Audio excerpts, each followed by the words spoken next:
Olá, bem-vindos todos a mais um episódio do nosso 193 BombaCast, o podcast da Fundação de Apoio ao Corpo de Bombeiros. O lugar onde você ouve histórias e histórias, conhece um pouquinho dos bastidores do Corpo de Bombeiros. E hoje, certamente, a gente vai ouvir muita história e história, diria mais história até, porque nós temos a grata satisfação de receber um convidado que vai contar muita coisa da história do Corpo de Bombeiros. Esse nosso convidado, antes de começar nosso bate-papo, eu vou lembrar vocês de inscreverem-se em nosso canal, dê o like no 193 BombaCast e acompanhem sempre a nossa programação todas as segundas e quintas-feiras. E nós recebemos aqui hoje, com muita alegria e muita honra, nosso professor do CBO, uma verdadeira referência da área técnica do bombeiro, ele vai contar muito sobre isso, o Coronel Afonso Gil. Coronel, uma honra ter o senhor aqui e muito obrigado por ter aceito o nosso convite. Eu que agradeço o convite e eu fico muito honrado de participar desse bate-papo. Esse bate-papo com muito conteúdo. Acompanhe até o final, vocês não vão se arrepender. Comandante, eu vou começar, como a gente sempre começa esse nosso podcast, perguntando um pouco sobre o senhor, né? Conta um pouquinho pra gente do Coronel Afonso Gil, o que um dia foi o cadete Afonso Gil, que o levou a abraçar essa carreira maravilhosa nossa. Em 64, na época da Revolução, eu tinha entrado na Faculdade de Engenharia Industrial, lá em São Bernardo. E a situação estava difícil lá em casa, meu pai falou, entra na Força Pública então, Sim. né? Aí prestei concurso, entrei lá com mais 12 colegas, né? Juntamos com a turma do CP e fizemos o curso em 65 e 66. Aí depois você podia escolher a unidade que você queria ir, eu e mais acho que uns 6 ou 7 colegas escolhemos vir para o bombeiro. O senhor veio direto para o bombeiro. Aí viemos para o bombeiro, fizemos o CBO. Em 67, no antigo prédio da Central, foi o último ano que o prédio existiu, porque em 68... Rua São Joaquim. Não, aqui. Aqui já. Aqui. O prédio antigo daqui, tá certo, tá. Porque em 68, o Paulo Marques demoliu o prédio antigo para construir, para começar a construir, começou depois o atual. Então fizemos o CBO aqui, eu, Zezão, Faroro, Inajá, e agora o Mal da minha turma, o Norival, Karamaski, e aí fiquei do segundo GI, né? E naquela época tem um fato interessante, talvez mais curiosidade.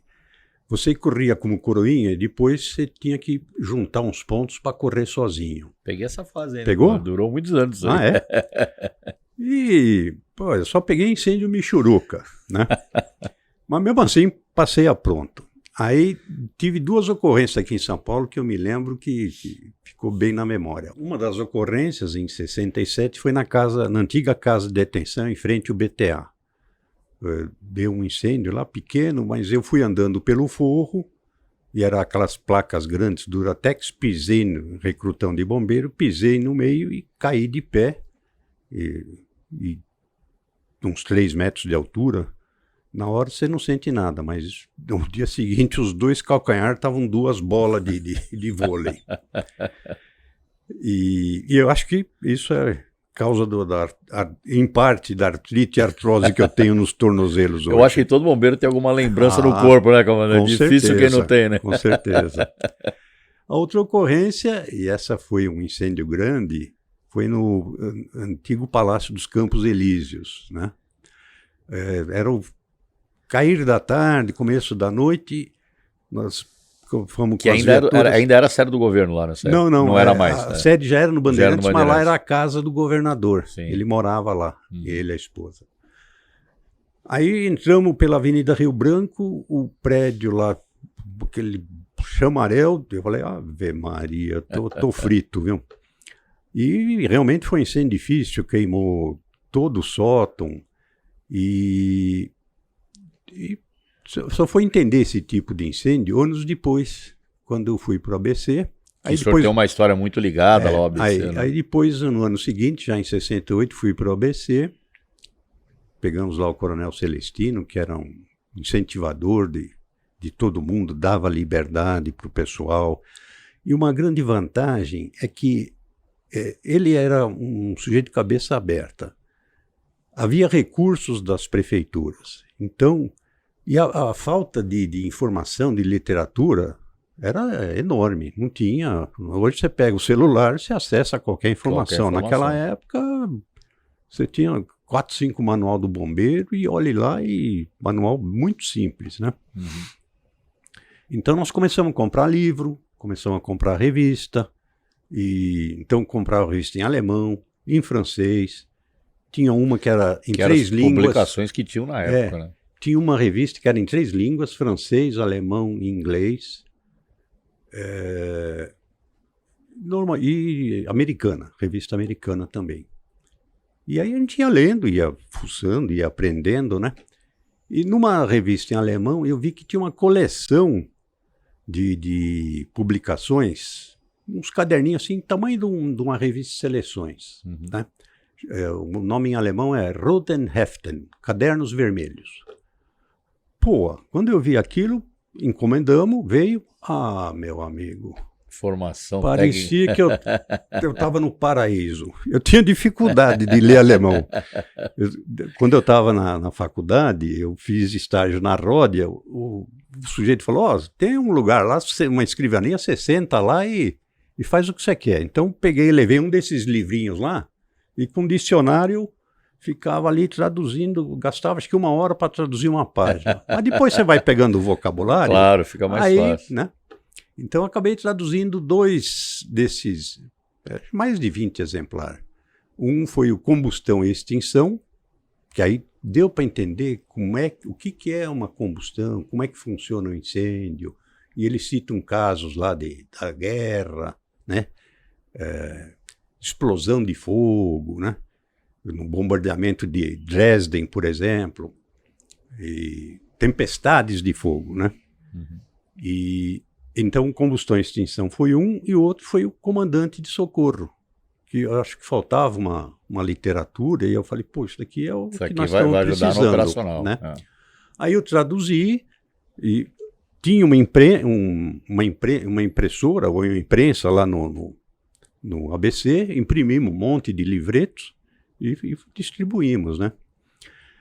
E anos depois, o capitão Salomão, no 3º GB, um dia fala comigo, eu não lembro se eu já estava nativo, eu acho que ainda estava nativa. Ele falou, coronel, eu digitalizei o seu comandante de socorro. Eu falei, que legal, pô. E agora está na nuvem. Está na nuvem, está em algum lugar, né? Porque exemplar mesmo, eu acho que nem lembro, mas acho que ainda devo ter um de Combustão e Extinção e do comandante de socorro. O senhor sabe que essas referências que o senhor está falando, né, das minhas lembranças, né? Como eu já disse, o senhor foi nosso professor no CBO, e o senhor falava muito, aliás, citava nas suas aulas, né, esse trabalho que o senhor tinha feito. Que para a época, né, aí nós já avançamos um pouquinho, né, eu cheguei aqui em 1991, e ainda tínhamos dificuldade, um pouco menos talvez, mas isso só realmente foi mais ágil com a chegada da internet, que não tinha nessa época ainda.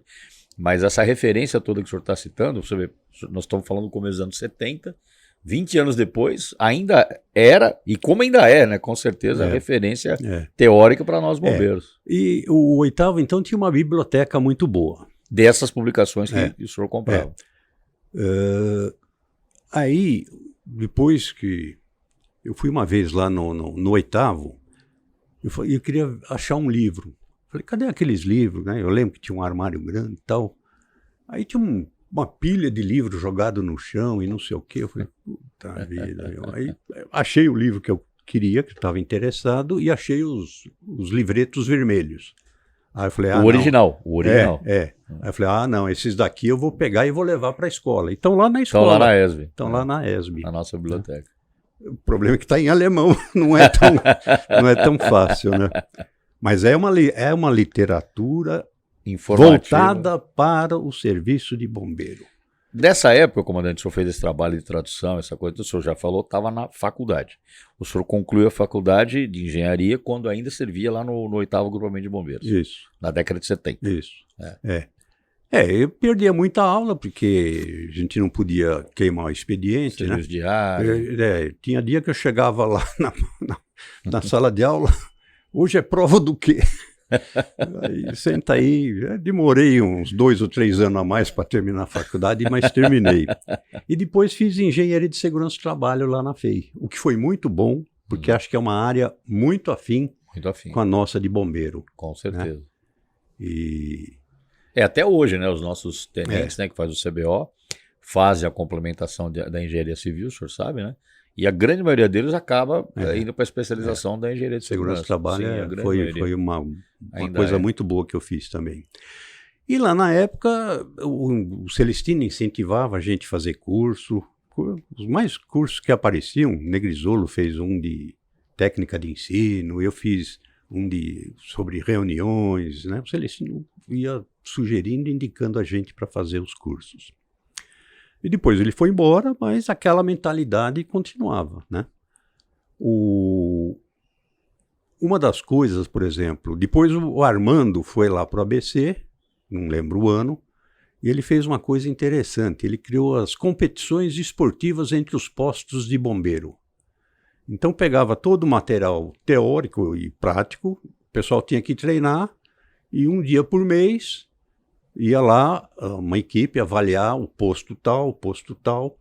Olha, foi uma coisa muito bacana que o Armando bolou, viu? E graças a ele, então, eu estou conhecendo mais um pedaço da história, que essa eu não conhecia, que a gente não cria, né, comandante? A gente reedita, né? E nos anos 90, o senhor vai se lembrar, nós tínhamos as Olimpíadas Técnico-Profissionais, que inspirado nesse modelo lá do ITMGB. Na verdade, essa do Armando, se bem que o estilo já era outro, também já era uma recriação. Quando eu estava aqui na Central, em 67, tinha uma competição entre os postos de bombeiro. Geral, não só do ABC. Não, só aqui de São Paulo. Ah, de São Paulo, da capital. E eu lembro até, eram poucos os postos, né? Eu lembro até que o Piccolo era comandante de uma companhia e ele queria ganhar, lógico, né? E aí, acho que o pessoal tinha que chegar com o carro, tinha que descer, tinha que pegar o extintor e apagar o fogo. Não lembro os detalhes. Eu só sei que o cara abriu o extintor dentro da cabine antes de descer. Aí, melou.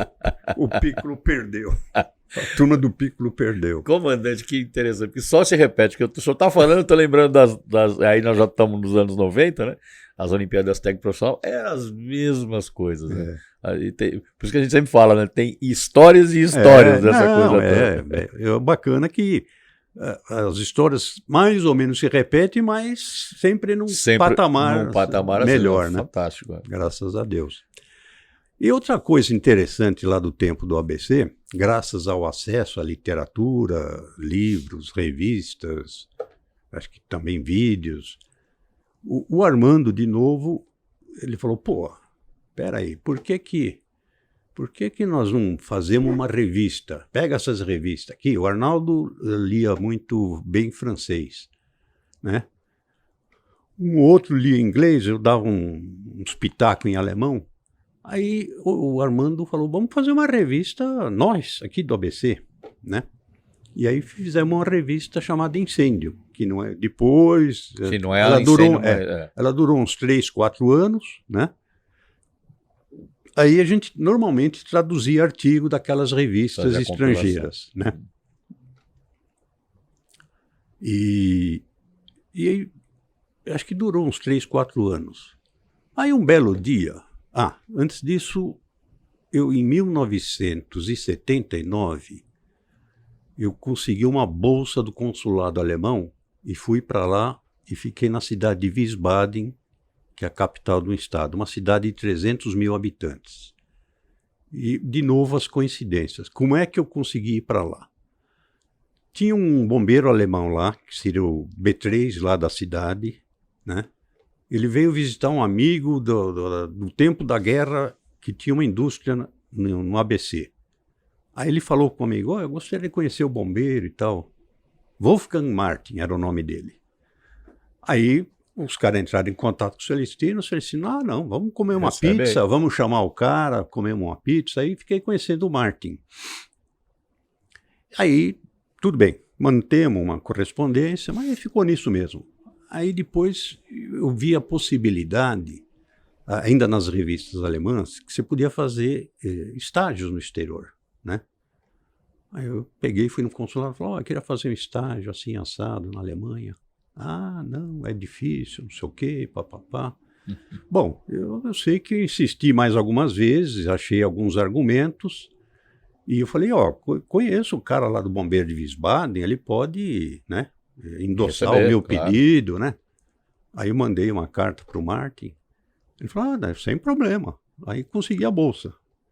Eu lembro que foram 4 meses, tem férias e licença-prêmio. Eu fui para lá em fevereiro. A minha filha tinha 1 ano e poucos meses, 1 ano e 4 meses. Deixei minha mulher aqui com a filha.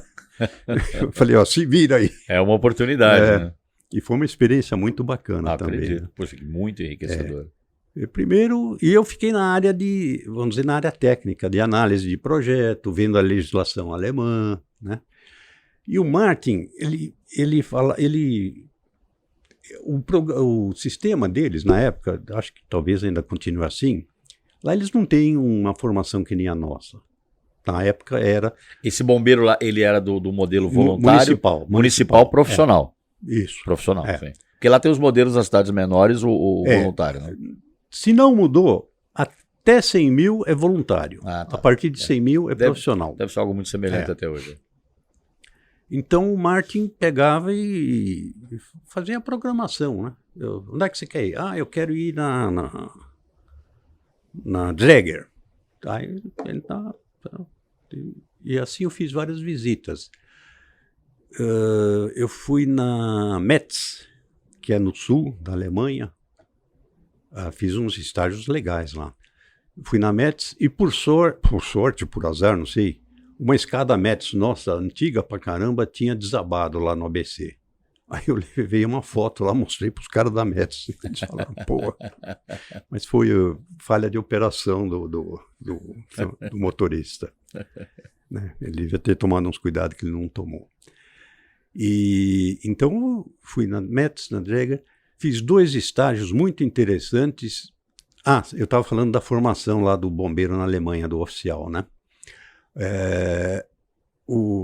Você quer ser bombeiro, o chefe do bombeiro fala, bom, então você vai estagiar tantos meses aqui, tantos meses ali, tantos meses lá. Então o Martin mais ou menos me botou nesse esquema aqui. Eram estágios curtos, né? Uhum. Eu fiquei 1 semana junto do bombeiro industrial da Hecht, que depois foi desmanchada, né? Era uma super indústria, depois foi dividida em várias indústrias. Pra você ter uma ideia do que era o bombeiro da Hecht naquela época, tinha 2 postos de bombeiros para a Hecht. Dentro da planta. A gente mandou, comandante, um pessoal para BASF, mais recentemente, e o senhor está falando, é uma coisa... Eles têm 2 postos de bombeiro dentro da planta, a maior deles, que agora eu não vou lembrar, é uma cidade portuária. Ludwigshafen. Ludwigshafen, isso mesmo. E além de eles atenderem obviamente a planta, eles também fazem o atendimento da cidade. Exatamente. Já era assim na época do senhor, esse modelo? Já era, né? Muito interessante. Né? E fiquei 1 semana também na Mercedes-Benz. O bacana é que os caras te recebem como um deles. É muito bacana. É o espírito de bombeiro, né, comandante? Eles contam os podres que acontece lá. É experiência 360. Né? Por exemplo, lá na Mercedes, em Sindelfingen, se não me engano, perto de Stuttgart. Aí eu ficava 1 semana lá, né? De dia você fica lá com os caras e de noite você tem o seu quartinho lá com escrivaninha e tal.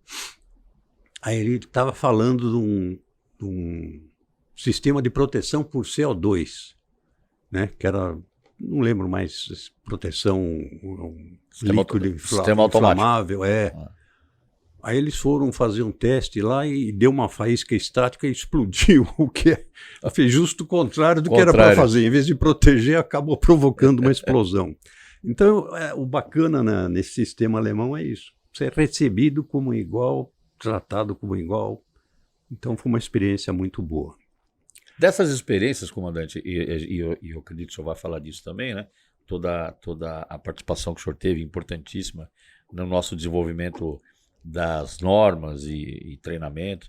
O que assim, dessa experiência da Alemanha e das outras que o senhor tinha de tradução de livros, qual aquela que mais influenciou que o senhor pôde colocar aqui na nossa realidade? É uma pergunta, eu acho que bem interessante. Eu fiquei lá no ABC até 81, mais ou menos. Depois vim para São Paulo, né? E em 82, uma entidade chamada ABSEM, Associação Brasileira de Construção de Estruturas Metálicas, estava fazendo um estudo para o uso de construções metálicas, né? Edificações com construções metálicas.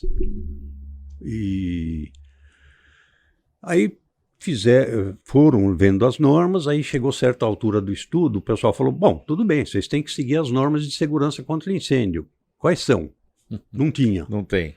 Aí, como filhote desse estudo, eles contrataram o Fire Research Station da Inglaterra para fazer um código de segurança contra incêndio. Aí mandaram ofício para o bombeiro, o ofício foi parar na mão do Agassi, colega de turma, o Agassi, o comandante, que era o Matede, despachou para ir lá representar o bombeiro. O Agassi falou, Gil, vamos comigo. Aí fomos lá. Aí vimos o código, né? A gente era ruim, cru de segurança contra incêndio, né? Eu falei, puta, a coisa aqui tá meio complicada, né? Por que que tá escrito isso assim, assado? Aí falamos com o pessoal, tinha um pessoal do IPT também.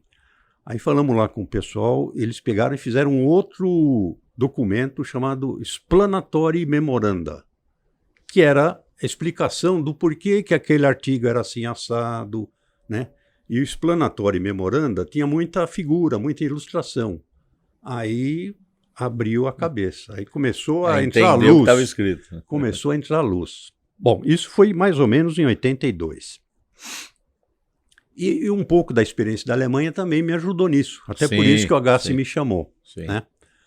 Aí, em 83, o Matede, que era ainda o comandante, recebeu um aviso lá do Palácio do Governo, que era para fazer um decreto de segurança contra incêndio. É o primeiro em decreto. 15 dias. Tinha 15 dias para fazer. Aí o Agassi, mais uma turma, também ajudei, mas o Agassi era o principal coordenador ali.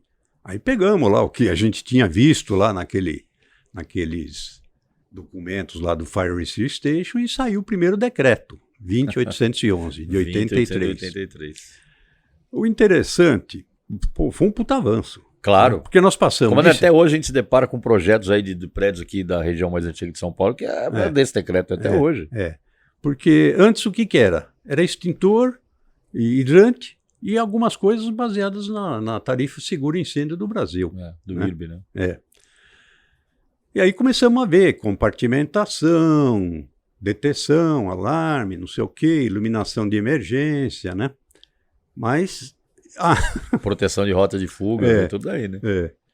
E uma coisa gozada que aconteceu, o Coronel Matede era para entrar em vigor, sei lá, dia 10 de março de 83.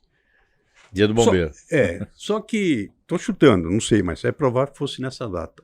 Só que os caras falaram, vocês querem que a gente ponha iluminação de emergência? Tá bom. Vocês querem que a gente ponha alarme? Tá bom. Baseado em que norma? Não tinha norma dessas coisas. Aí o Matede suspendeu a aplicação do decreto por 6 meses. Vamos fazer a norma. Aí começaram a fazer norma, BNT e tal, e aí a coisa começou a deslanchar. Aí depois, mais para frente, o decreto foi sendo melhorado, né? Até hoje, né? Então, hoje tem as ITs, enfim. É um trabalho que não para, né, comandante? Porque a tecnologia vai inovando o método construtivo, vai inovando os próprios sistemas de proteção e combate a incêndio, e a norma tem que acompanhar, né? E ligado a isso daí, nós tivemos mais ou menos em 90, e de 88 até 92, eu estava chefiando o que era a DAT na época, que era o setor de... Foi o período que a minha turma chegou no CBO, o senhor estava exatamente nessa função. Que era o setor de análise de projetos, vistoria, etc. Né? E foi, para mim, eu tive dois maiores momentos da minha vida no bombeiro, foi no ABC e no tempo que eu fiquei chefiando a DAT. O senhor já era major esse período, né? Que eu me lembro. Eu não lembro, acho que Quando sim. eu cheguei, o senhor era major. E por sorte, o Negrisolo foi o subchefe da DAT. E tinha uma equipe de capitães e tenentes sensacionais, né? Mas você vê, isso foi em 88. O decreto já tinha 5 anos. 5 anos. Mas a gente ainda, né? Aí eu peguei e falei, eu conversava muito com o Negri, a gente trocava muita ideia. Falei, Negri, vamos fazer o seguinte, vamos pegar esse explanatório e memoranda aqui, vamos dar para o pessoal e cada oficial vai fazer a apresentação de uma das medidas de segurança contra incêndio. Então um ia falar de detecção, o outro ia falar não sei do quê. E eu lembro que o Marcati, por exemplo, ficou de falar de sinalização. Os caras ficaram meio assim e tal, mas acabaram fazendo. E aí isso começou a mostrar para os outros que a coisa tinha um pouco mais de profundidade do que inicialmente se pensava, né? Então, eu acho que foi uma experiência bacana essa daí. Puxa vida, olhando para trás e ouvindo o senhor, a construção desse troço não foi do dia para a noite. Não, e vai longe. Ainda tem um bom caminho para andar, né? Ainda está. Ainda dentro desse tema, em 90, o Silvinho, numa conversa com o Negrisolo, falou que tinha uma verba Eu lembro dessa história. do British Council, né? E o que nós vamos fazer com essa verba? O Negrisolo, vamos trazer o Malhotra para cá, que era o chefe do Fire Receive Station. Aí ele veio, eu nem sabia que guru era uma palavra indiana, né? Aí eu falei, Malhotra, você sabe o que quer dizer guru? Ele falou, claro, ele é indiano. Ele era indiano. Aí ele falou, por quê? Eu falei, porque você é meu guru, pô. E ele realmente, olha, ele explicava em detalhes. É o autor do Fire Safety Build, isso, publicações aí que... Ele, em 87, ele fez essa publicação, Fire Safety Buildings. Fire Safety Buildings, é isso, né? E, para mim ainda é uma cartilha válida até hoje. Porque a estrutura desse trabalho, primeiro mostra o conceito, né? Vamos dizer, propagação exterior de incêndio. Bom, a gente não quer que o incêndio se propague de um prédio para o outro, ou de um ponto para um outro a uma certa distância. Aí depois ele mostra as pesquisas que foram feitas a respeito. Então, nesse caso, por exemplo, se eu não me engano, era a Margaret Law, ela fez experiência de quanto de calor irradiante você tinha que ter para botar fogo num painel de madeira a uma distância X. Determinada. Né? E aí, com base nesses estudos, eles começaram a avaliar essa distância. E depois disso, depois que você tem o conceito, faz estudo, faz pesquisa, aí você começa a normalizar o assunto. E isso está muito bem feito nessa publicação. Eu acho que você deve ir atrás dessa publicação aí, que você sabe com quem está, né? Sei. Nós vamos recuperar. Um abraço, meu amigo, o Coronel Maculevicius. Que é um pesquisador, né, comandante? Procurou o senhor há um tempo atrás. Aí. O senhor falou duas coisas importantes. Primeiro, toda essa construção do conhecimento teórico, né, que nós temos hoje ainda em vigor. E segundo, é a preservação disso, né? O senhor até lembrou aí do material que nós temos lá na Escola Superior de Bombeiros, que eu acho que realmente é o lugar onde isso tem que estar, né? E mais algumas coisas que nós precisamos realmente fazer uma garimpagem, né? Eu sei que pessoas como o senhor têm bastante coisa, e a gente tem a capacidade, e a Fundabom é um fomentador disso, né? De a gente poder arquivar adequadamente e disponibilizar esse conhecimento para as gerações de hoje e que ainda virão, né? Para entender, né, que as coisas não vieram do nada, né, comandante? Tem uma história. Vamos voltar agora um pouco nos grandes incêndios que nós tivemos. Alguns dos grandes incêndios que nós tivemos. O senhor estava na ativa, né? Em 72, né, todo mundo sabe, foi o Andraus. Em 74, o Joelma.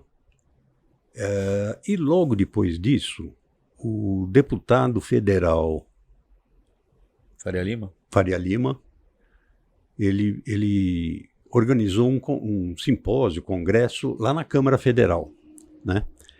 E o Agassi, meu colega de turma, ele tem os anais desse simpósio. Vale a pena ver. Aí, você lendo aquilo, você vê que o nosso conhecimento, digo no Brasil, né? Pô, lá estavam os melhores representantes da área, né? Na Câmara Federal. E aí você vê que o nosso conhecimento em 74, 75 era praticamente zero. Era muito pouco. Muito né? pouco, né? É. Depois do incêndio de Joelma, um grupo de trabalho aqui de São Paulo começou a fazer um decreto municipal, que saiu logo em seguida, já com algumas medidas de segurança contra incêndio. E uma pessoa que andou estudando muito isso era o arquiteto Teodoro Rosso, lá da Faculdade de Arquitetura e Urbanismo. Então ele fez muitas publicações que estão lá na Faculdade de Arquitetura e Urbanismo. Na FAO. E aí aquilo que eu já comentei com você, né?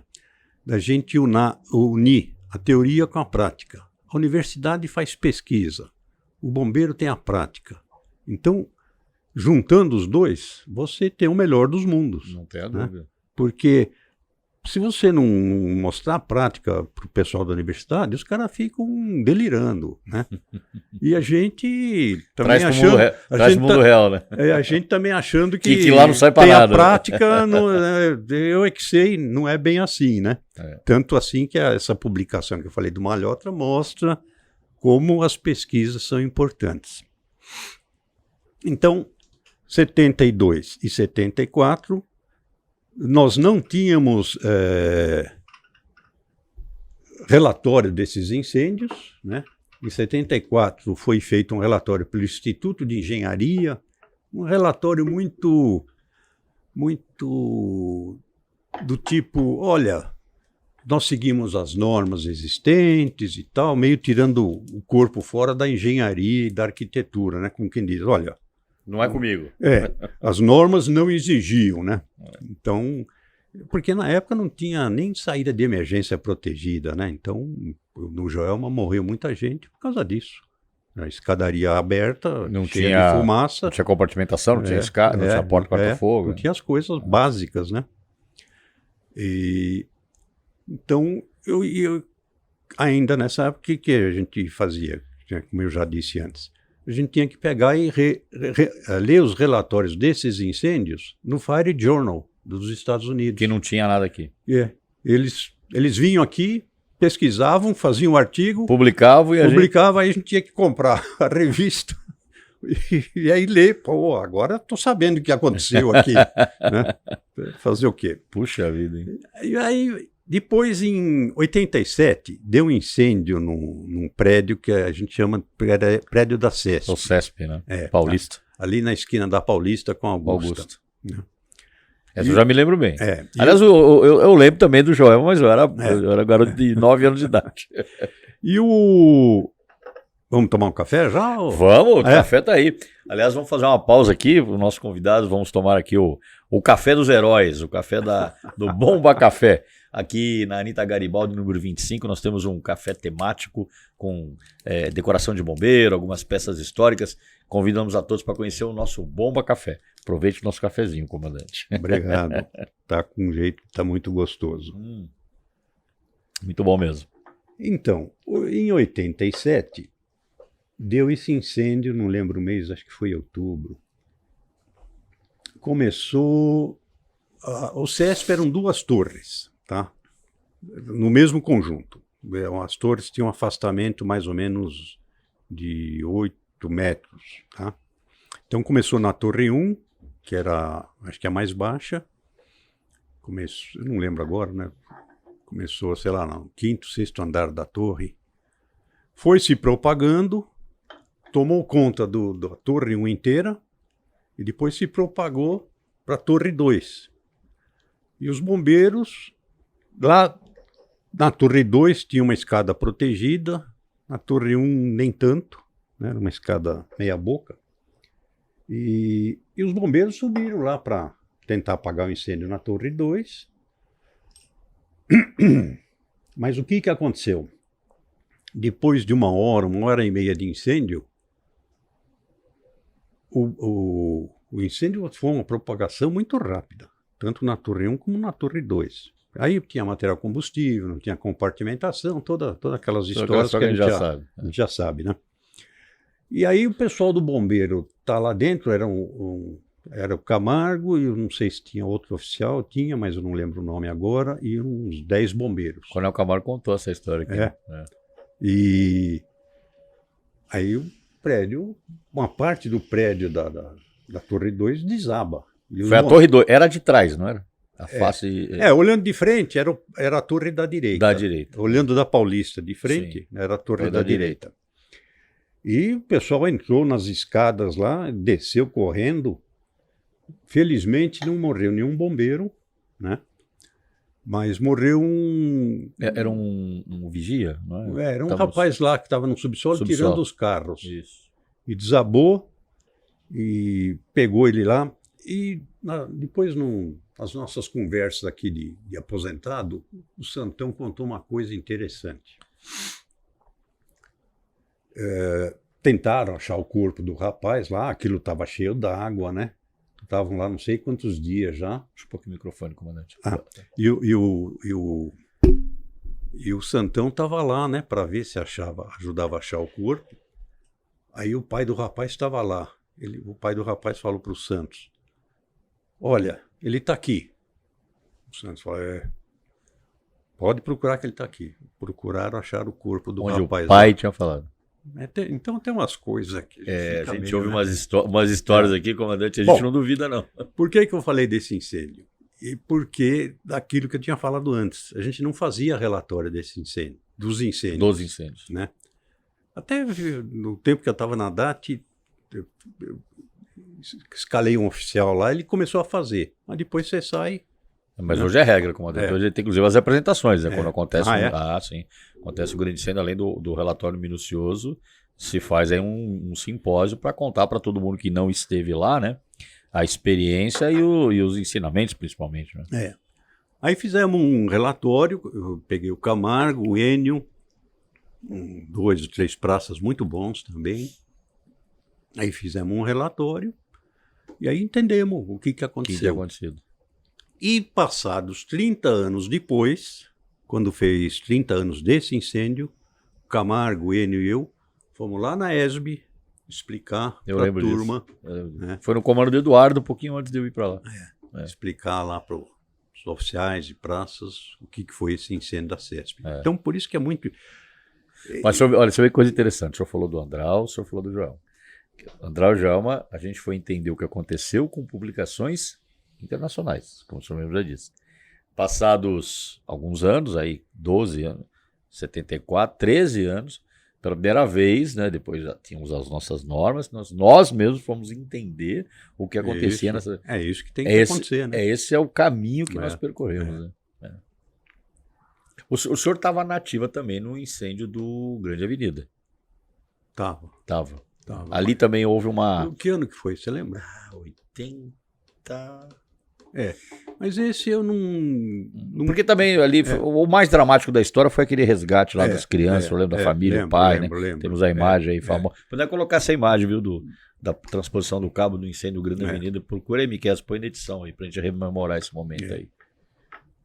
Esse incêndio eu não acompanhei, não tive mais informações. O prédio também preservou, né? Foi uma coisa menos impactante. Né? Teve um outro incêndio. Eu não sei se foi no Grande... Agora a memória já me falha. Então vamos deixar esse incêndio. Vamos deixar esse daí, se eu lembrar outro dia. Mas deixa eu ver, né? A gente, pensando nas coisas mais contemporâneas, né? Que não existe duas coisas iguais, né, comandante? Por isso que o estudo ele não pode parar, né, dessa questão toda.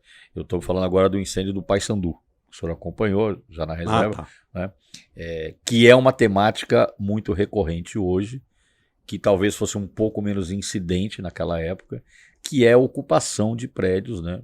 Muitas vezes prédios que estão desocupados, abandonados, né? Há invasão, e você tem prédios, como é o caso do Paissandu, que era um prédio comercial, uma estrutura feita para ser um prédio comercial dos anos 70, né? Onde não havia aquela preocupação com compartimentação, as famosas caixas de vidro, né? E que quando teve um incêndio, porque havia lá a compartimentação com material inflamável, aconteceu, o prédio caiu. Uhum. Fazia tempo que a gente não tinha uma coisa um muito negócio, diferente, né, comandante? Então a gente vê... Impressionante. Impressionante. Então essa preocupação, digo novamente, da gente estar sempre... e isso, o Código de Emergência, que eu quero que o senhor fale um pouquinho depois também, né? Que criou aí o nosso poder de polícia, né? Também é uma somatória nessa contribuição de todo esse esforço e para evitar tragédias como essa. E já que eu dei o gancho, eu vou pedir para o senhor falar um pouquinho, porque essa história que só terminou em 2015, na verdade, né? Aliás, começou a terminar, porque depois vieram as regulamentações, etc. Mas a do Código de Emergência, conta um pouquinho para a gente, o senhor teve uma participação muito importante nisso. Temos que voltar um pouco no tempo, em 1989, quando foi criada a Comissão da Constituição Estadual. Né? Então teve um grupo de oficiais, o Caldeira, que era o subcomandante do bombeiro, reuniu um grupo de oficiais e falou, vamos tentar a emancipação. O pessoal muito ativo, foi lá, batalhou. Como é que chamava o presidente do Corinthians? O Adilson Monteiro Alves. Adilson Monteiro Alves comprou a ideia, foi até o Leopoldo que foi falar com o Adilson Monteiro Alves. Que era deputado estadual na Isso. época. Ele comprou a ideia, trocaram muita figurinha e sabe como é que é na Assembleia aquele jogo, né? Então havia muita pressão da Polícia Militar para não ter emancipação. Mas no final o Adilson chegou e falou, olha, não vai dar para passar a emancipação, vamos ter que fazer um acordo. Aí fizeram um acordo em que o bombeiro teria 4 benefícios. Um seria ter uma unidade orçamentária, outro seria ter... Que acabou sendo criada, né? Isso lhe dava independência financeira, o que foi uma grande coisa. O outro seria a criação de um quadro, que até hoje não se realizou. O outro que eu acho muito importante foi que o bombeiro tivesse a sua escola. Então, foi um acordo, né? E, por último, o Código Estadual de Proteção contra Incêndio. Diz o Negrisolo, eu sempre falo que ele é a minha memória backup. Né? Ele fala que fui eu que dei a ideia. A gente precisa fazer um podcast, o senhor junto com ele. Nós vamos fazer. Aí ele fala que foi minha ideia. Eu falei, bom, você falou, eu acredito. O que está na memória é que a ideia é sua mesmo. E então a escola começou pouco tempo depois, né? Eu lembro até que eu comandei a escola quando era aqui. Onde hoje é o... Você teve aula aqui, né? Foi na época do meu CBO. Acho que foi na segunda sobreloja, né? Segunda sobreloja, começou em 90, nós ainda no quarto CFO, fizemos o quarto CFO Bombeiro e terminou em 92, acho que foi um do CBO mais longo que teve na história aí. E então eu falava, pô, isso daqui, como é que pode? Uma escola do bombeiro de São Paulo ser um andar aqui e olhe lá, né? E eu lembro que o Sampaio estava no comando e parte dos prédios já estavam lá construídos. Era uma obra de 87, né? Em Franco da Rocha. Aí eu falei para o Sampaio, Sampaio, vamos fazer uma reunião de comandantes, em vez de fazer aqui, vamos fazer lá na obra, né? Porque já tinha um posto de bombeiro funcionando lá. Aí fizemos lá, eu queria mostrar para todo mundo do bombeiro, eu falei, olha... Isso é nosso. Estava lá parado, né? Felizmente, depois no comando do Carquede, retomou e, graças a Deus. E ocupamos do jeito que estava, né, comandante? E eu vou dizer que, olha, o senhor está falando um ponto que, para mim, lógico, o senhor sabe, me toca muito. Eu tive a honra de comandar a escola 3 anos, 3 meses, 2 dias. Fui o comandante mais longevo da ESB. Isso me enche de orgulho. E mais ainda, né, de conhecer uma parte da história, e toda vez ouvir essa que como o senhor está contando agora, a conquista que representa para os bombeiros até hoje a nossa escola, né, comandante? Sem dúvida. Uma coisa, a gente não consegue falar em palavras, né, o que isso representa para toda a evolução que nós estamos tendo. Né? Vamos voltar a falar um pouco de segurança contra incêndio em edificações, né? Todo aquele processo, decreto 2811, etc., depois o código, nós ainda continuamos com normas chamadas prescritivas. Desculpa só fazer uma retomada, o senhor ia falar, a gente ia chegar no código de emergência, né? Que era uma das coisas que foi a conquista daquilo lá, né? Que o código saiu só em 2015, né? De 83 até lá foi tudo sendo regulamentado na base de decreto. De decretos. Que legalmente era questionável. Nós pegamos a gente fazia reuniões lá do GSI anualmente, simpósios ou congressos, sei lá como é que chama, e num deles nós levamos um procurador do Estado, amigo do Mundi. Não sei se você chegou a conhecer o Mundi. Eu falei com o Mundi, ele falou, conversa com fulano de tal. Ele é um cara grandão, até Robertão, acho que é. Eu chamava ele de Robertão porque ele era grandão. Quem que era esse, comandante? Eu acho que é um procurador de Estado. Ah, não é o... Puxa vida. Não, eu estou confundindo com o Pedro Franco de Campos, que foi secretário, não é ele? Não. Ok. E aí eu entrei em contato, expliquei, olha, todo ano nós temos um simpósio de segurança contra incêndio, falei com o Mundi, gostaria que você falasse sobre segurança contra incêndio do ponto de vista legal. Aí eu dei umas ideias para ele, mas ele adotou outra linha. Aí ele fez lá uma apresentação e é uma coisa interessante relembrar.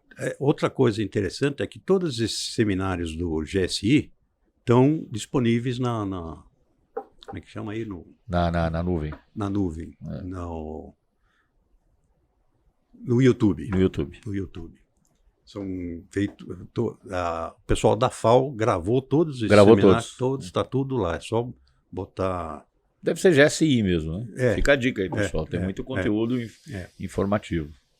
E perdi o fio da meada. O senhor dizia desse conteúdo feito pelo GSI, mas voltando à questão da segurança em edificação. Isso. Então, aí a gente estava falando do código, né? Então, o Robertão, chamando assim, ele falou, olha, o decreto não tem que ter uma lei para você ter um decreto. Uma lei complementar. Né? Precisa ter uma lei. E aí, então, depois disso, não lembro os anos, né? Eu sou ruim de data. Depois disso, felizmente, graças ao trabalho, acho que do Aurélio, né? Pois é, e a história se repete novamente, comandante. Deixa eu ver. Isso tudo que o senhor contou pra gente aconteceu num momento ali de uma certa pressão pela emancipação. E quando é que o código efetivamente sai? Num outro movimento desse, não é? Já aí, nos anos 2014, 13, mais ou menos aquela época lá, né? As conquistas, elas são... Então, a partir de então, nós realmente, do ponto de vista legal, estamos, vamos dizer, bem estruturados. Sim. Mas uma outra coisa que eu queria comentar eu vou pulando meio, salteando de lá para cá. É assim mesmo, cara. Depois que eu me aposentei, comecei a conviver mais lá dentro da USP. Né? Comecei a participar tinha a cada 2 anos, lá na USP, tinha os núcleos de pesquisa. Então, tinha no tal, Núcleo de Pesquisa em Tecnologia da Arquitetura e Urbanismo. O Valfrido, que é outra peça que merecia até um bate-papo só sobre ele. O Silvinho foi lá, depois eu também comecei a participar, depois o Negrisolo, depois veio até um Eric Shaw, um cara do Rio de Janeiro, né? Também gostava de incêndio, vinha participar. E o Nutal já vinha fazendo seminários a cada 2 anos. Mas em 96, foi quando eu me aposentei, foi feito um seminário onde pela primeira vez começamos a falar de segurança contra incêndio na Faculdade de Arquitetura, né? E por dessas coincidências da vida, quando eu estive na Alemanha, eu fiz um estágio, acho que 2, 3 dias, na Escola de Bombeiro de Halle, que o Celestino tinha me sugerido passar lá. Aí fiquei conhecendo um cara que seria vamos dizer, um aspirante lá a bombeiro de Berlim, chamado Albrecht Bremer, né? Aí fizemos uma amizade, um cara legal pra caramba. Aí eu falei, se você for pra América ou pro Brasil um dia, vai lá em casa, não sei o que e tal. E ele pegou e depois veio um tempo depois, acho que 1 ano depois, e veio com mais 2 colegas, e ficaram em casa uns dias. Aí depois ficamos trocando correspondência. Sim, normalmente... que era o e-mail da época, né? Comandante? Normalmente em fim de ano, né? Oi, Feliz Natal, cartão, não sei o que e tal. Muito bom. Mas fiquei mantendo esse contato com ele. Quando chegou em 96, a gente ia falar lá na FAO de Segurança contra Incêndio, falei, vou ver se dá para trazer o Albert Bremen, que tinha se tornado comandante do bombeiro de Berlim. De Berlim. Puxa vida. Aí eu falei, Albert, é assim, assado, dá para você vir? Dá, tudo bem. É lógico que tinha que se virar para arrumar verba para estadia, para não sei o que e tal, né? Mas arrumamos, graças a Deus. Ele veio, deu a palestra dele, e aí falamos com o pessoal do grupamento aéreo que eu queria mostrar a escola de bombeiros para ele. Isso foi em 96. O senhor estava acabado de aposentar. Já, E aí acertamos um helicóptero, fomos lá até a escola de bombeiros, né? Não sei se você já fez esse voo. Já. Para mim foi uma coisa impressionante. É impressionante. Fomos até a escola, ele estava com a esposa, né? Fomos lá, mostramos.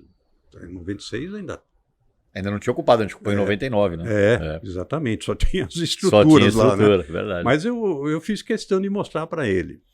E na volta, o helicóptero, o piloto também já malandro velho, né? Ele vem vindo, você vem aquele monte de mato assim, de repente você passa a serra, você vê São Paulo. Puta, eu nunca vi uma imagem tão essa imagem bacana, sabe? Fantástica.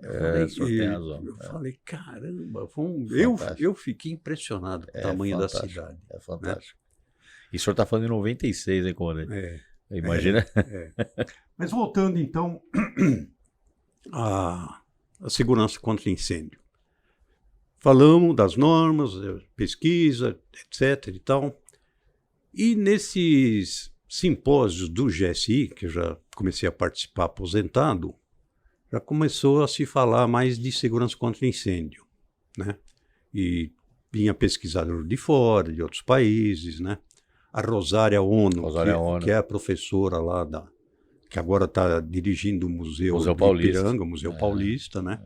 Ela fez mestrado no Japão, doutorado aqui, e por volta de 2005, 2006, o Negrisolo e eu fomos fazer mestrado lá na FAO. E acabamos conhecendo um arquiteto chamado Marcos Valentim. E fizemos amizade, ficamos os três lá num grupinho lá falando de segurança contra incêndio. Eu acabei desistindo, fiz todas as disciplinas, mas na hora de escrever o trabalho eu até fiquei sem jeito, falei, Rosária, você me desculpa, eu não dormia de preocupação. Conhecendo o senhor um pouco, eu tenho certeza disso. Aí um dia eu falei para minha mulher, eu vou parar com o mestrado. Ela falou, para? Eu falei, o que vai me acontecer se eu parar com o mestrado? Nada. Então, vou parar. Tinha feito todas as disciplinas. É porque eu tinha aberto muito leque, sabe? E todo mundo falou, não abra o leque. Foca direito num assunto. No tema. Né? Aí eu cheguei para Rosária, vou desistir. Pô, Gil, pelo amor de Deus, não sei o quê. Eu falei, não, Rosária, não tô. Perdi o sono, eu acordo de noite preocupado. Bom, mas o Negrisolo e o Marcos Valentim continuaram. E o Marcos Valentim pegou um tema, eu até tinha falado antes e acabei perdendo. Ele tinha um programa, fez um estudo sobre um programa de computador chamado Êxodos, um programa em inglês, que é para abandono de edificação. Pô, quando eu vi, e aí começou a ficar mais claro para mim o que era essa engenharia de incêndio que o pessoal falava, né? O pessoal começou a estudar o incêndio lá desde da Margaret Law, daquelas calor irradiante, né, que eu falei, do painel, e começaram a ver que existem modos de você prever o crescimento do incêndio. Então, você sabendo como o incêndio vai crescer, você faz a proteção adequada, né, para aquele tipo de incêndio. Né? Ou estrutural, ou com sistemas de combate, etc. E então a tese do Marcos Valentim foi isso, foi entender o funcionamento desse programa Êxodos. Então ele aplicou e comparou, né, com o Código de Obras de São Paulo, por exemplo. Pelo Código de Obras acontece isso. Usando o programa Êxodos, é gozado, é bacana porque você vê, né, O modelo, a figurinha, né? o modelo, as figurinhas andando e tal. Aí você via que dava congestionamento em alguns casos, né? Bacana. Aí eu falei, isso é o futuro da segurança contra incêndio, né? É, Até pedi para o Marcos Valentim vir dar uma Não, palestra não precisa. para o pessoal. Né? O senhor falando isso, comandante, o que vem à minha cabeça, né? Ó, como o crescimento em paralelo que houve, né? Porque uma coisa não existe sem outra. Ou seja, não existe atendimento operacional. Aliás, ele diminui, ele tende a deixar de existir se existe a prevenção, se existe o trabalho da engenharia por trás. E essas coisas, elas caminham juntos, né? E o que eu queria dizer é que a gente fica muito, muito contente de ver que ambas as coisas andarem em paralelo e muito bem, né? Tanto a parte de engenharia, de incêndio, a parte prevencionista, digamos assim, e a parte operacional. Porque hoje, né, o senhor falando isso dos modelos, eu vou fazer uma menção lá, a Cidade do Fogo, lá na Escola de Bombeiro, que eu acho que o senhor já visitou, né? Que é o sistema Dräger, né? Onde... Eu tive lá por coincidência, olha, cada vez que eu vou na escola... eu imagino. Se para mim é assim, imagina para o senhor. É a realização de uma vida, né, comandante? De uma ideia... Eu fui lá um dia, estava lá o filho do Araújo, colega de turma, não lembro agora o nome dele. Uhum. O Rodrigo. Rodrigo, isso. Aí ele me mostrou A Cidade do Fogo. A Cidade do Fogo. Falei, Hoje a gente pega o bombeiro, comandante, e coloca ele dentro do sistema lá. Não é um filme que ele assiste. Ele tem a experiência sensorial da coisa. Não é? O calor, o equipamento, o fenômeno, a pirólise, o backdraft. Puxa, eu fico como o senhor, sem palavras, né? Onde a gente conseguiu chegar. Mas graças a pessoas como o senhor. Um monte de gente, né? Mas o senhor faz sozinho. O senhor sabe que o senhor faz parte desse grupo. Sozinho não faz nada. Não, né? sem dúvida. Mas eu sempre falo que lá no ABC, a cozinheira era importante. Todo mundo. Comandante, olha, eu acho que a gente tem conversa aqui para muitos podcasts.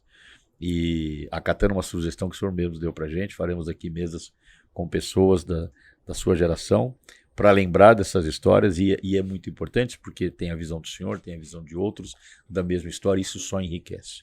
Então eu quero, antes de passar a palavra para o senhor, antes de mais nada, para a gente infelizmente encerrar, quero agradecer profundamente primeiro por tudo que o senhor fez pelo Corpo de Bombeiros, por tudo que o senhor fez pela minha geração, que já teve o privilégio de pegá-la numa posição muito experiente no Corpo de Bombeiros, né? O senhor era major, eu me lembro, e pôde transmitir tanto conhecimento para a gente, e pelo legado que o senhor e a sua geração deixou para nós que viemos depois. Muito obrigado por ter aceito o nosso convite. Eu faço questão de recebê-lo novamente em outros bate-papos aqui no nosso BombaCast. Obrigado. E deixo o senhor para as suas considerações finais. Só para encerrar, vamos dizer, a minha carreira bombeirística, né? Acho que a última atividade que eu tive assim ligado com segurança contra incêndio, vamos dizer mais formal, foi há uns 4 ou 5 anos. Então nós estamos em 2023? 2018, né? A Rosária, do Comitê Brasileiro, como você falou, tem muita coisa de falar, mas enfim, do CB2, que é o Comitê da Construção Civil, ela recebeu um pedido para fazer um estudo sobre saídas de emergência.